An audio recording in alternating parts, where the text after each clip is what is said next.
Ladies and gentlemen, welcome to the second session of the Marketing and Distribution Day, the ITB Hospitality Executive Panel in cooperation with PhocusWire. Hospitality topics have been a central part of the ITB convention, and this year we have even more sessions than usual. And the one you're going to experience is certainly one of the highlights. The hotel business is facing big challenges in sales, digitalization, and new technologies. The strength of the online travel agencies and the changing sales channels require new distribution strategies. Renowned CIOs of the leading hotel chains will discuss in a moment what is possible. The host of the session is Kevin May, an award-winning UK-based journalist and author, and he's editor-in-chief of PhocusWire, a web-based news service within the Focusrite research and event business, covering technology and distribution in the travel, tourism, and hospitality industry. Kevin, please come to the stage. Hi, Kevin. Good morning. Morning. So before you call in the panelists, actually, I would like to do a live voting with the audience. All right? Okay. So, ladies and gentlemen, if you don't know it yet, you have this little live voting device attached to your chair, right? And you see numbers on them. And we're going to have a question for you in a moment. Actually, right now. Can I have the question, please? I'm going to read the question to you and the possible answers, and when I say please vote now, you vote. It's that simple. Question: is the hotel industry able to cope with the enormous challenges posed by digitalization? 1, yes. 2, only partially. 3, no. All right, please vote now. All right. Do you already have a guess? Yeah. Yeah? Okay, let's see if you're right. I mean, afterwards you can always say that's what I guessed, but we'll see. The second. That's what you said, right? Hey, if the panel's going to be as good as your guess, it's going to be perfect. Thanks a lot. Well, Thank you very much. Thank you. Okay, if we can have our panel join me on stage, and I'll introduce them in a moment. Let's give them a round of applause, please. We have Maud Bailey, the CDO of AccorHotels Group. Carole Tahar, CDO of Louvre Hotels Group, and Chinmai Sharma, the Chief Revenue Officer of the Indian Hotels Company. Welcome, panel. Take a seat. Before we dive in, I'm going to ask you about the question, because I didn't know they were going to ask that, so I might as well ask you guys. I mean, they said, the hotel industry able to cope with digitalization. The majority said, not sure. Do you agree? Actually, it's my job, so I better hope it's going to work. The truth is that the hospitality industry is one of the most disrupted sectors. So we have to face the reality that nothing's going to be ever the same. And as Sébastien Bazin said, either you change or you will be changed. So we are change agents, beyond CDO title, which doesn't mean a lot. Actually, we are change agents. And we are trying to use digital as a powerful lever, a mean to adapt ourselves and our non-digital native industry to this new reality. But maybe I might be a bit optimistic, but I'm really convinced we can make it. Okay, optimism is always a good place to start. We may get into some pessimism later on, but we'll come to you first, Chinmai. I mean, just kind of give us an overview. I mean, what's the kind of state of the nation, for want of a better phrase, from where you see it, hotels and distribution per se? I still think that the learning curve is quite steep, and hospitality industry as such is still at the early parts. I was quite surprised by the responses that about 45% of you guys thought that we're on top of our game, which I don't think is totally true. I think we're still ramping up. At least in the hospitality industry, I think technology as such has been very late in coming. And within the industry, obviously the online aggregators who have, the only cost they have to worry about is labor and technology. So they've obviously done a lot of work. I think in the last few years, things have started to improve with new startups and new technology, disrupting the overall behavior. Like Maud said, Digital is basically a wrapper to solve a lot of other issues. I think the state of the nation is that, at least in the hospitality industry, we as suppliers do understand what the challenges are, and change is always constant, and we have to understand that if you don't own your customer now, you will not be relevant anymore. Right. So the good news is that everybody understands what the challenge is, and they have to react. It's just that within the hospitality industry, everybody is at a different level of reaction. Some hotel companies are a little bit ahead of the curve. Some are far behind. I mean, just on that, who do you think drives, you mentioned change maybe half a dozen times there. I mean, who do you think drives that? Is it your guests? Is it your industry partners, intermediaries, or is it something else? My personal feeling is that the two biggest change factors are the consumers themselves, because they're shopping differently, they're consuming content differently. If you have to stay relevant, you have to connect with them, which means you have to stay on top. The other thing that's changing drastically is just the cost of distribution. I mean, in the good old days, people used to call you directly. 100% of the business was coming at zero cost. And now 25, 30, 40% of your business is coming at 15, 20, 30, 40% cost. And if you run hotels like us, I mean, our EBITDA margins are not that high. So it's not a sustainable model. So we have to react. Okay, we can get back to sustainable and non-sustainable models in a moment. But, I mean, Maud, we'll ask a second time for you as well. Your kind of broad overview, the state of the nation. Is it easy? Is it hard? What do you see? It's thrilling, interesting. Thrilling, okay. Well, the state of nation in Accor is the fact that the identity of the company has dramatically changed for the past 3 years. Mm-hmm. If you think about what was AccorHotels before, and we just celebrated the 50th anniversary of Accor last November, it was a rather mid-scale eco-hospitality company. Since Sebastian arrived, we've been acquiring many new hospitality brands, including not only mid-scale and eco, but also luxury upscale segment with FRHI.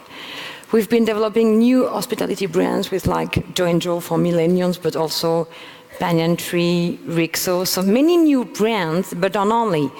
The strategy of the company, because of digitalization, has been consisting into acquiring new businesses, not only in the hospitality core business, i.e. conciergerie service like John Paul, technology partners like Avelplo or Fast Booking, to enrich our portfolio and also face in a very effective way this new competition, which is digital. Yeah. And back to your point, I think what is changing with digital era is the era of usage. Okay. All our competitors, the digital pure players, are focused on usage. Okay, I mean, Carole, I've been interviewing senior execs in the hotel industry around distribution and marketing for many, many years, but the emergence of the chief digital officer is fairly new. Can you just, before we come to a specific, can you tell us what a chief digital officer does? So it really depends on each organization, and that's really interesting to know that, because depending on the organization you are not in charge of the same department. I'm sure Maud and I have a few differences already, and we have the same titles, but I'm in charge of revenue management, distribution, digital, and also information technology.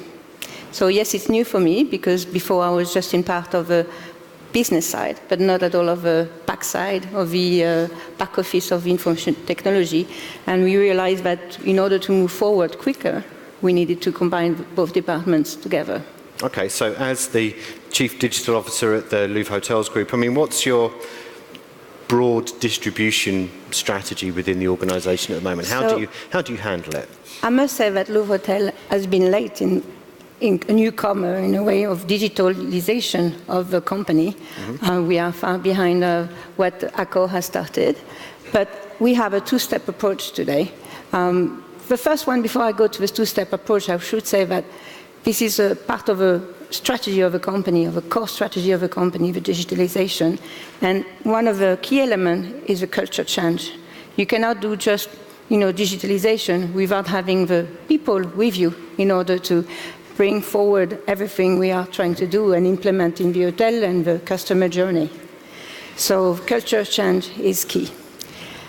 In terms of strategy, we have a two-step approach. The first one is what we are doing at Louvre Hotel Group, which is reviewing all our platform, reviewing the customer journey throughout, and trying to ease the process of a customer and give him experiences. And the second approach is thanks to our stakeholders, which is Jingjiang Hotel Group. Jingjiang has 7,000 hotels worldwide now. They have a number 1 in China, a number 1 in India, and number 4 worldwide now in number of hotels. And Jingjiang has heavily invested in technology, and they have created WeHotel, the Jingjiang Trip app, which has, I'm just going to read the numbers because I forgot, don't want to make a mistake, but it's 120 million of loyalty members now. It's a huge number.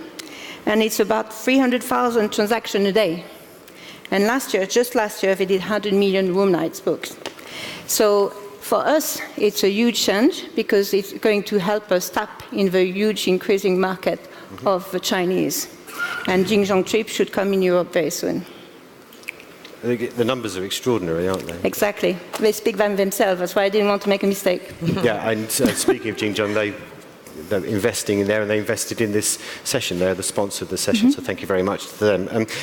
Chinmai, I mean, same kind of question to you. I mean, how do you sit down and figure out what your distribution strategy is going to be? Is it once a year? Is it a little bit more dynamic than that? Are you changing things very, very quickly or not? So the answer is you don't sit and think, you stand and think. So pretty much on a weekly, monthly basis, we have to, there's a curveball that's thrown at us and we have to react quickly.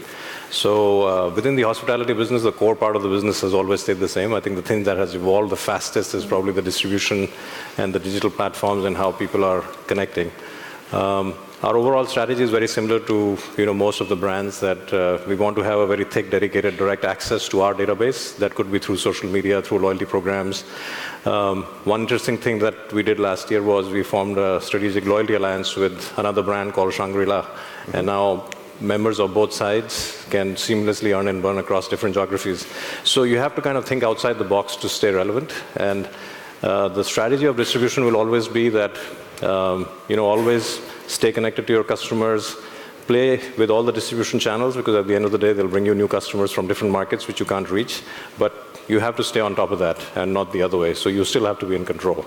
And the only way that you can leverage a little bit with other distribution partners is that if you have your own direct channels, because otherwise if you depend too much on them, then they start to drive the bus. Right, which is your, if you can call it the best or the most valuable distribution channel for you, apart from, obviously you want direct bookings, but after that, what would you say is the best distribution channel for you? So, I mean, the obvious answer is obviously brand direct, brand.com, anywhere where we directly access the customer, be it social media, be it Instagram, be it Facebook. Because this is where we can have one-to-one conversations, even with the loyalty guests, because they have a propensity to stay with you, they stay longer, they spend more, they come back to you more frequently. Outside this universe, we stack rank our partners on the basis of where are they getting the business from, what is the quality of the customer, are they bringing a bag of chips and their own pillows when they come, or are they actually spending some money at food and beverage and spa? And based on length of stay and purchase patterns and the kind of products they buy and the kind of value periods that they fill, we don't mind paying extra commission to members of the right type. So that's part of the equation which we do internally, and also the possibility of converting them when they're at our hotels. Okay, Maud, I mean, when you look at your overall distribution strategy, I mean, rather than saying which ones work, which ones don't work for Accor? No one. They all work? No, I mean, back to the distribution strategy of AccorHotels, it's quite simple. I think I would say it's to be chosen. As you noticed last week, AccorHotels made a huge move by switching to an asset-light mode. And being an asset-light is being a service provider. So being chosen, i.e. it means being chosen by two types of clients.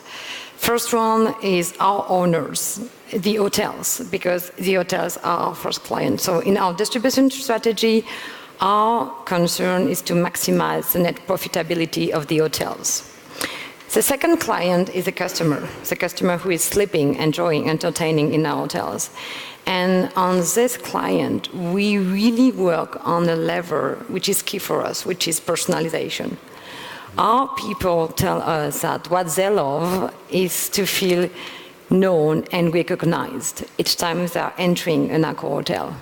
The feeling to belong, so the loyalty program and the personalization strategy is, to me, a key lever in the distribution strategy, because what we need to do is to create preferences and stickiness amongst our clients, because we are offering them enriched offers, effective direct channels, tools, meeting their expectations, and those expectations are changing very fast, or meeting their behaviors. You were talking about China, Carole. People in China are a lot of expectation on speed index, WeChat environment, payment solution. If we don't understand their usage, their behaviors, the way they live, we're not going to keep them. So strategy is about to be chosen by hotels, net profitability, and clients through personalization. Okay.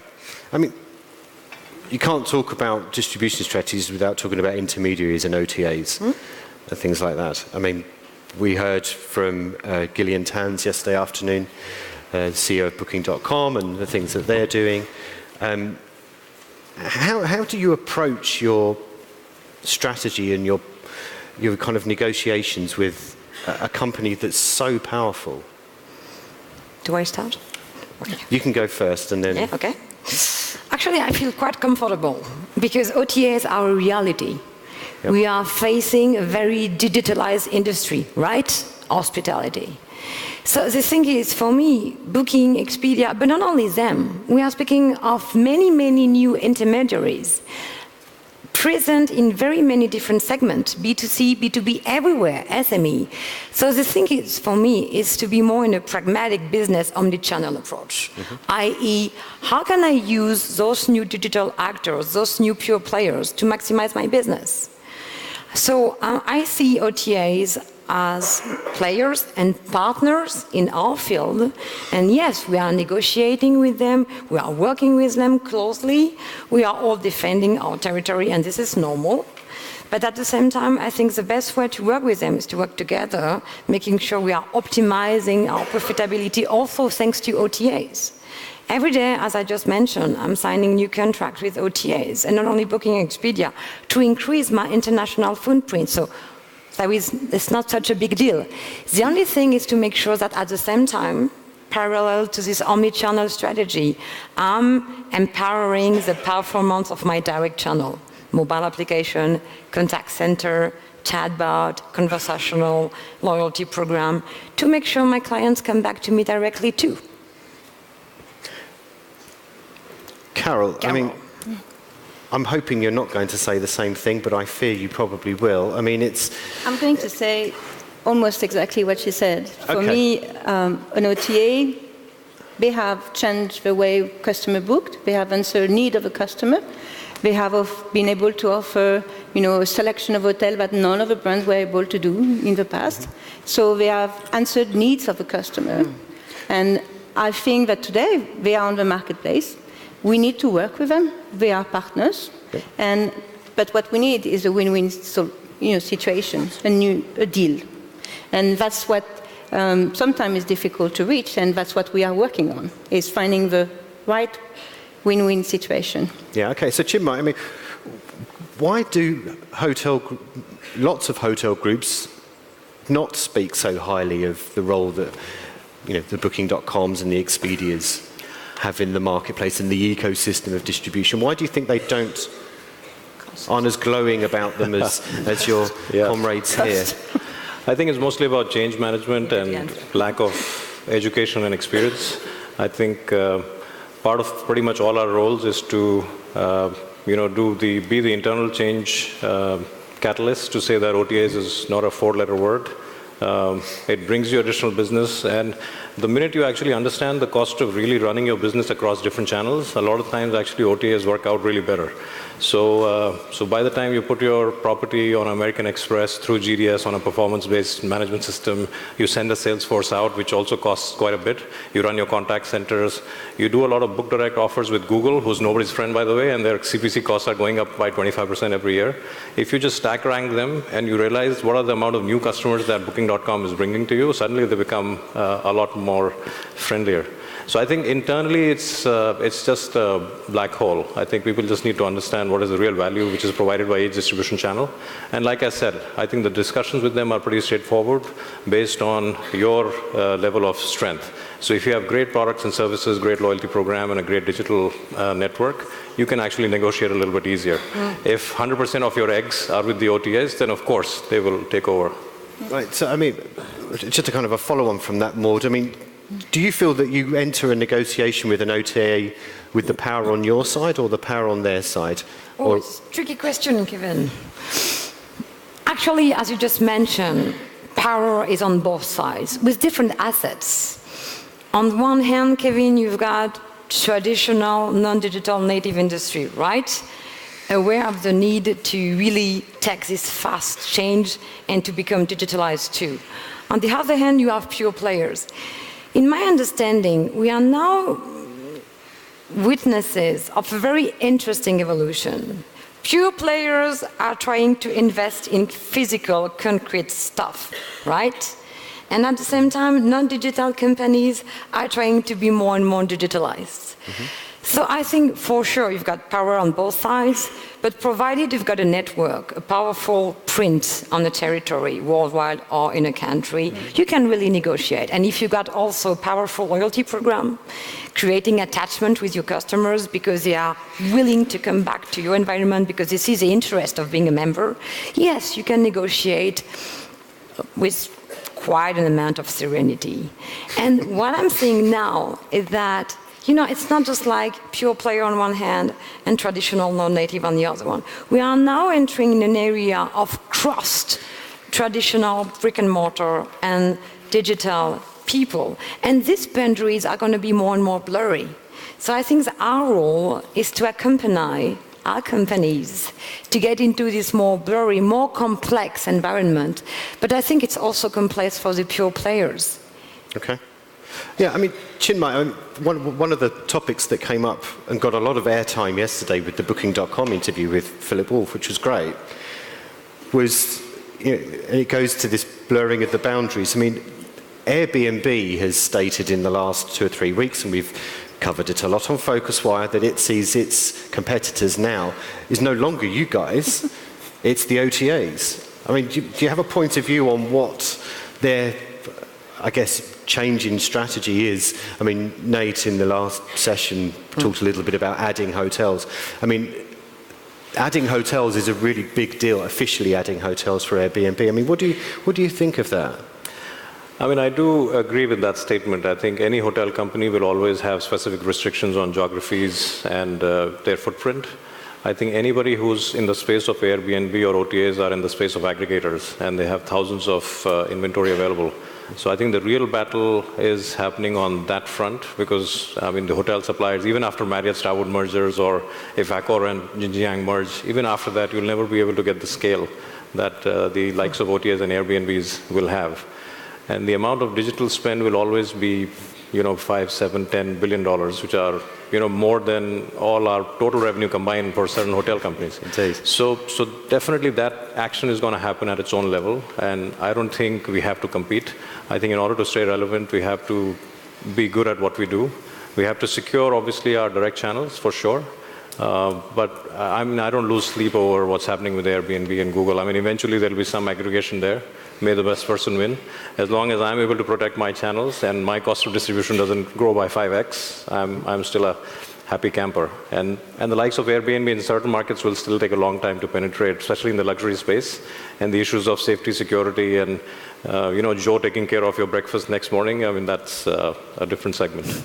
Yeah, I mean, Carole, same kind of point, really. I mean, at the moment they're targeting independence and things like that. But if they said, we want to open up the platform to every type of accommodation, is that a channel that you think you'd be willing to play in? We haven't explored that to participate to Airbnb. At the moment, they were offering rooms, in private apartments, private villas, etc.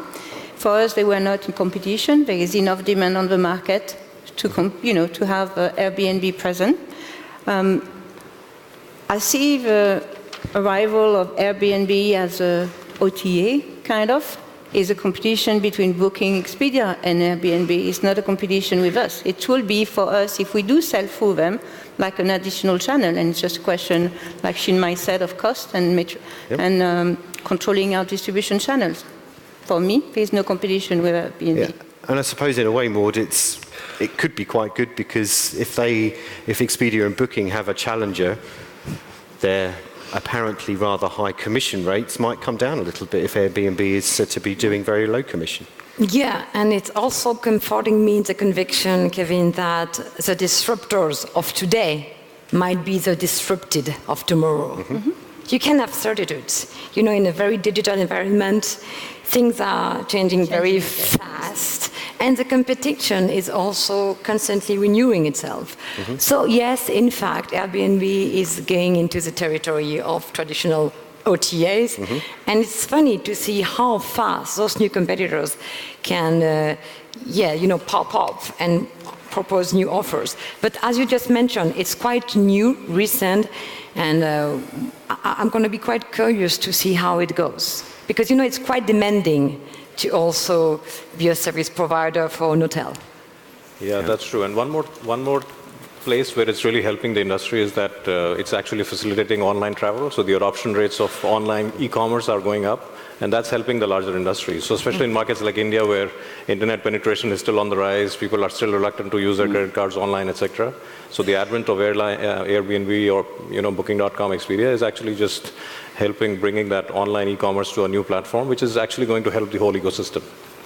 Okay, I mean, Airbnb becomes a marketplace. We can't really have you here without talking about Accor's marketplace, in inverted commas, that it launched 3-4 years ago, and it was, I think it would be fair to say, was quite ambitious. It wanted to have tens of thousands of hotels, independent hotels, distributing on AccorHotels.com, and that has now been curtailed. One, what was the thinking behind that? Because you were giving distribution to small hotels, which is lovely, but then you've stopped. Is it because of a lack of people, hotels that wanted to join? I mean, why? It was an interesting project. I mean, people were very excited by it, but... Yeah, so why? The thing is, as you just mentioned that, Kevin, the marketplace concept has been launched a few years ago, 3 years ago. As I told you, in 3 years, AccorHotels has dramatically changed. So I think the ambition was quite relevant, and it's still relevant. The thing is, we can't do everything at the same time. So the AccorHotel, which has been launching the marketplace 3 years ago, has nothing to do anymore with the AccorHotel of today. I.e., meanwhile, we have been acquiring 12 new hospitality brands. We went from 12 to 24 hospitality brands. We have been acquiring many, many new businesses, and also many new actors like Mantra, Gecko. And acquisition is not integration, and it takes time to succeed into the integration and the identification of relevant synergies. So we just decided, but in a very calm approach, to stop it. And back to what Carole said, CDO is not only a techie stuff, it's really a people stuff, a cultural stuff. It's about change. And in our new ways of working, Kevin, we also include agility, feature team, flatter organization, and also the right to fail. So you know what? Yes, we were convinced by the relevancy of launching the marketplace 3 years ago. During 3 years, AccorHotels has dramatically changed, and it's not such a big deal to say, hey, we have been trying, but nowadays we think that we should concentrate our energy on the new identity of Accor, which has been extremely enriched. And actually, the decision process was quite serene. We discussed that with Sebastian and the ExCom level, and we decided to move on something else. So, it's also being more digital, to be able to say, let's try something else. Okay, sorry guys, but just a very, very quick follow-up on that, because it was a really interesting concept, as I said before. When you did switch it off, those hotels that were participating in, were they disappointed? For sure, some were disappointed, but, you can't please everyone. Okay. And second, I think that if you are educational enough, if you explain the reasons, the majority also understood. Because, it was like, we are focusing on integrating many new brands, many new businesses. We have been trying.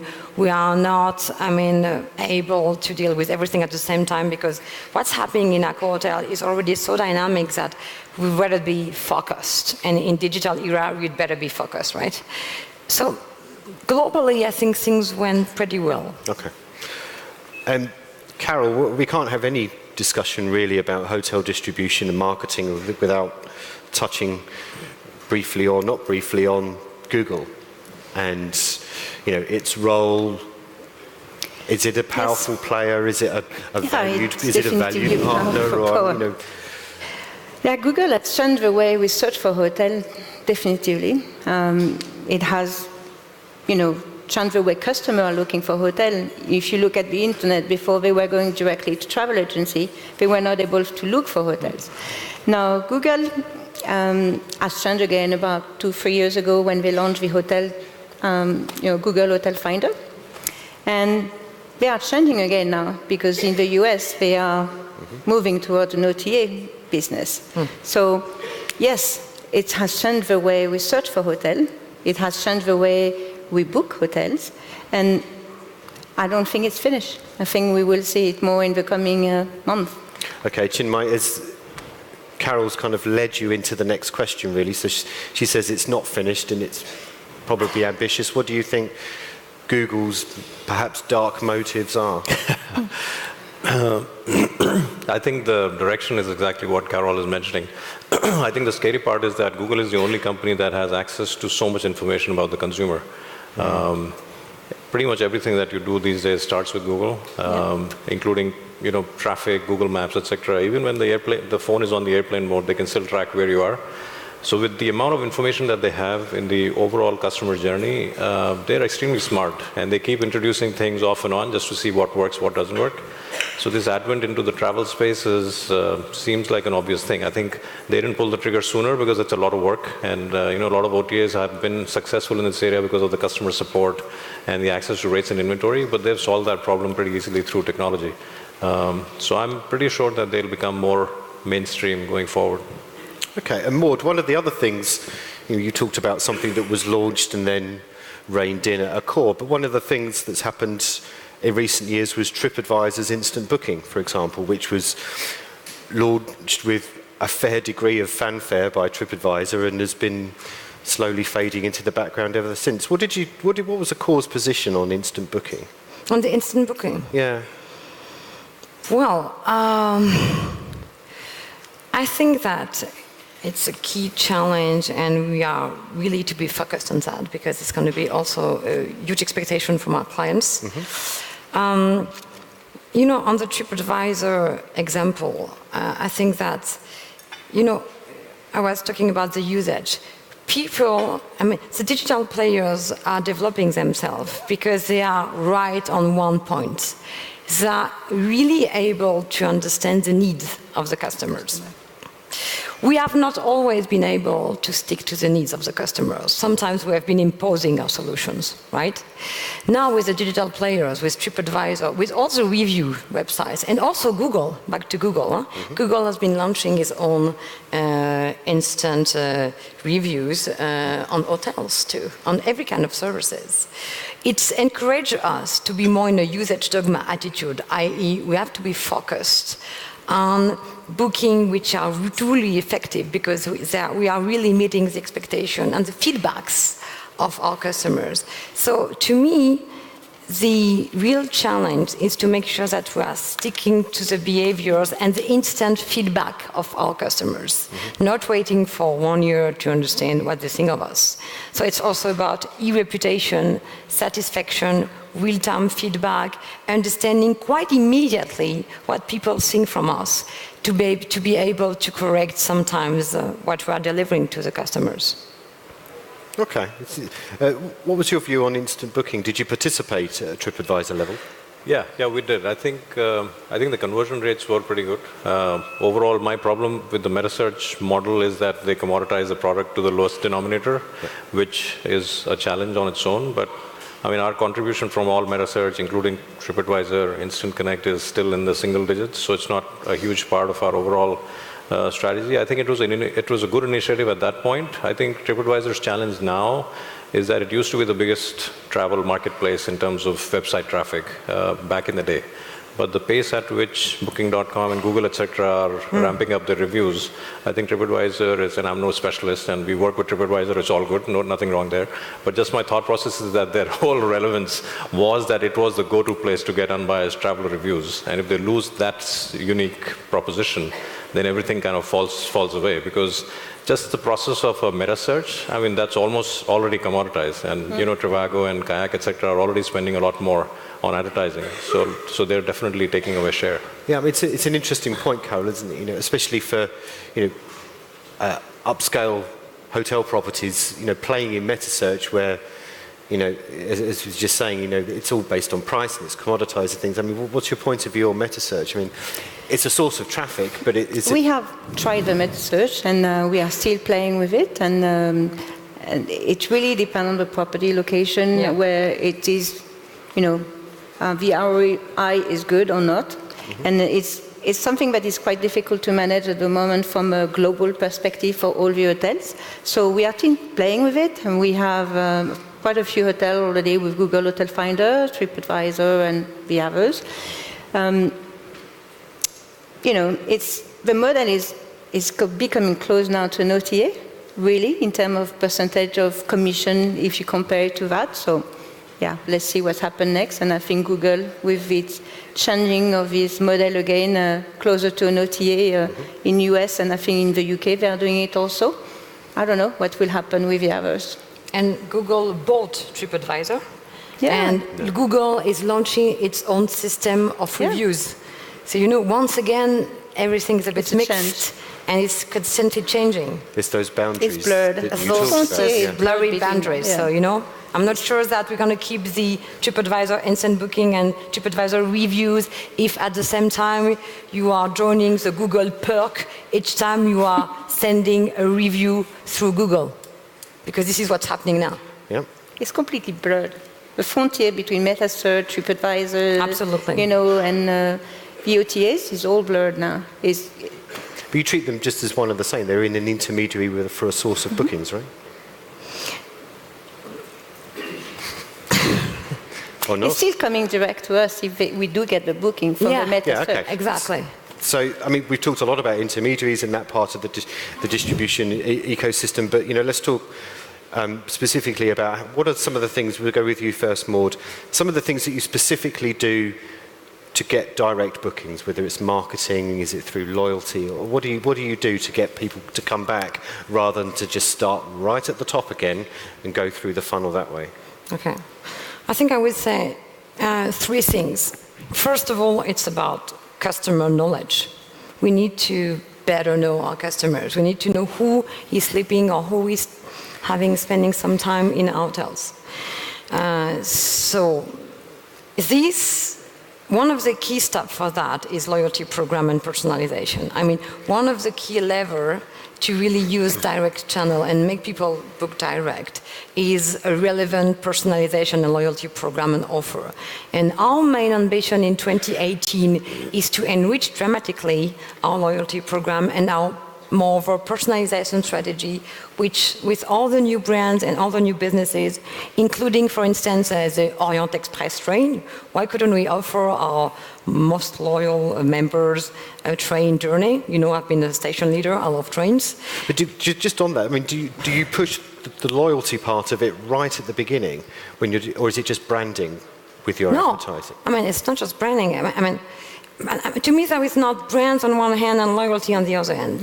Often people ask me, are you for AccorHotels.com? Are you for your brands or are you for loyalty? For me, it's a nonsense. I mean, as a CDO, I have to use all my direct channels to make sure people also book direct because they're going to see the interest of my own personalization environment, i.e., I know how to talk to them, CRM. I know them, customer knowledge. I can offer them an enriched portfolio, an enriched bunch of services, new acquisition, new brands. They can not only stay in Ibis, Mercure, Novotel, but also in Raffles, Fairmont, Swiss Hotel, Rixos, Banyan Tree, and people also want new things. right? And yes, loyalty is a key lever to make people book direct, because when you are earning points, when you are burning points, you can have some gratifications about the fact of belonging or choosing this hospitality industry. Okay. You know, I'm organizing often some dinners with my loyalty members. Okay.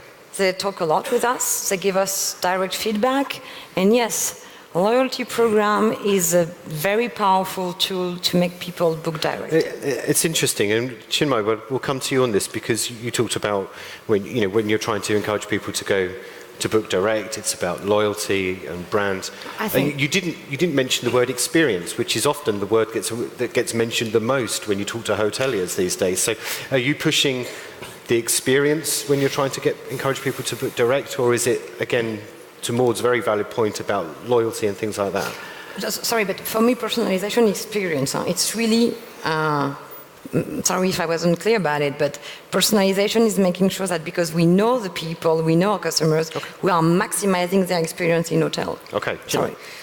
So, to the first part of the question, what we do to convert people. So any OTA customer, we do three things. We give them the worst room in the hotel next to the elevator. We don't help them with their bags, they have to carry their own stuff. And then we make them sign a contract that next time you will book direct, otherwise you will not come to this city. No, but really, OTAs don't let us do that.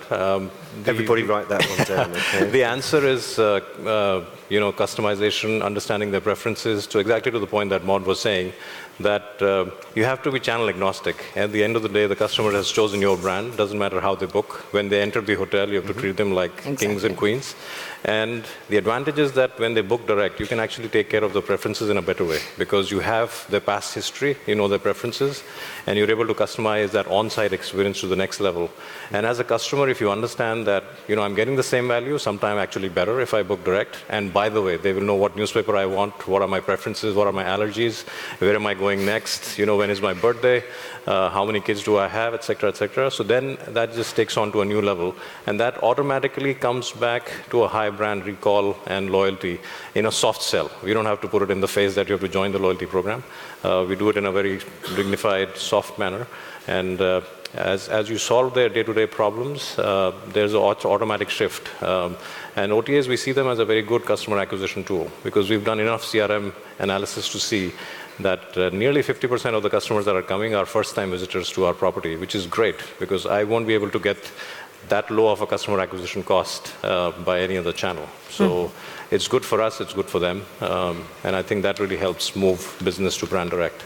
Okay, so we're coming up to time now. So let's expect that we're all sat here in 3 or 4 years' time, the four of us again. What do you think, Carole, would be the things that we're talking about then with regards to the distribution? What's going to happen over the next 3 or 4 years? If I'm being honest, maybe my son will play with the Paris Saint-Germain, and he will beat the Real Madrid. I don't know. To be honest, in 5 years' time, I don't know what will happen. Technology is changing so fast. I've just read an article that says that $30 billion have been invested in technology, in travel technology in the last 2 years, and it's almost equal to what was invested before in the last 10 years before. And I'm sure there is something else, a new company that is going to come tomorrow with something that will disrupt again the travel industry. So what I think we need to be is alert and look at what is happening and be able to react faster than we have been able to react 10 or 15 or 20 years ago when the internet arrived in our environment and changed the hospitality industry. Okay, Maud, same question. Working in digital is a constant humility lesson. And Keynes, the economist, said, in long term we all die. The same in digital, in the long term we all die. So I guess my main concern is to make sure that AccorHotels will be able to adapt very fast in front of the future disruptor we don't know. We don't know. It will be for sure a game changer in technology and also a game changer in the usage. If you look at the Uber lesson experience, sometimes usage prevails. Usage is stronger than regulation because there is an expectation from the customers, and at one moment it becomes more powerful than anything. So my concern will be agility, IT flexibility, and technology game-changing. And the only thing I see now is the power of conversational. I think that the way we are now conceiving a request for travel or hospitality experience is going to change. Because now you are typing a request on the internet, on Google or whatever. I think that within 2 or 3 years, probably faster than we think, people are going to be offered some products. Because people will know you more and more, no matter what you think about that. They will have more and more data on you, and they will be able, through the little Alexa or the little Google Home, to be able to push in a proactive way some things. So, I don't think people are going to keep on typing and asking for a stay in a hotel. They're going to be offered. And we have to anticipate this conversational era. This is the only thing I can tell you. Okay, Chinmai, what are you anticipating then? So I think next 4 or 5 years, 3 main areas. One is that access to smart people and technology is not only exclusive to the OTAs. They're coming to the hotel industry as well. So technology is a big leveler of the playing field. We have access to the same thing that anybody else is working on. And thanks to the startup technology and the amount of investment that's going in, I think this will all become easier for a lot of us to do all that fun stuff that the OTAs are doing. So I think hotels will probably, they have the power of the supply. I think that the weightage of that distribution game will continue to change very fast. The second thing is the rise of alliances. All of us are facing the same conceptual problems. The minute 4 large industry players actually join hands, this has been done in the past and it has failed miserably, but I know for now that everybody's learned their lessons. So these kind of alliances will only grow. And the third part is access to data. So while data security laws are getting more strict, people are actually getting happier to share data because it's solving so much of issues. And I think the minute that happens, that whole concept of a fully connected travel where the airlines know where they're staying in the hotel, where they know where the next attraction is, where the next trip is on the itinerary, and putting all that together. So if something disrupts, the other team members know. Right. I think that's going to happen very fast. Yeah. It wouldn't be half as interesting a discussion, but we could have an entire discussion on GDPR and what's happening in there. So sadly, we're not going to talk about GDPR, but we didn't get quite as many people in the room as they had for NATO Airbnb, but we do have a full room. So thank you very much to everybody for attending, and thank you to Maud, Carole and Chinmai for a great session. Thank you very much. Round of applause, please, for our panel. Thank you.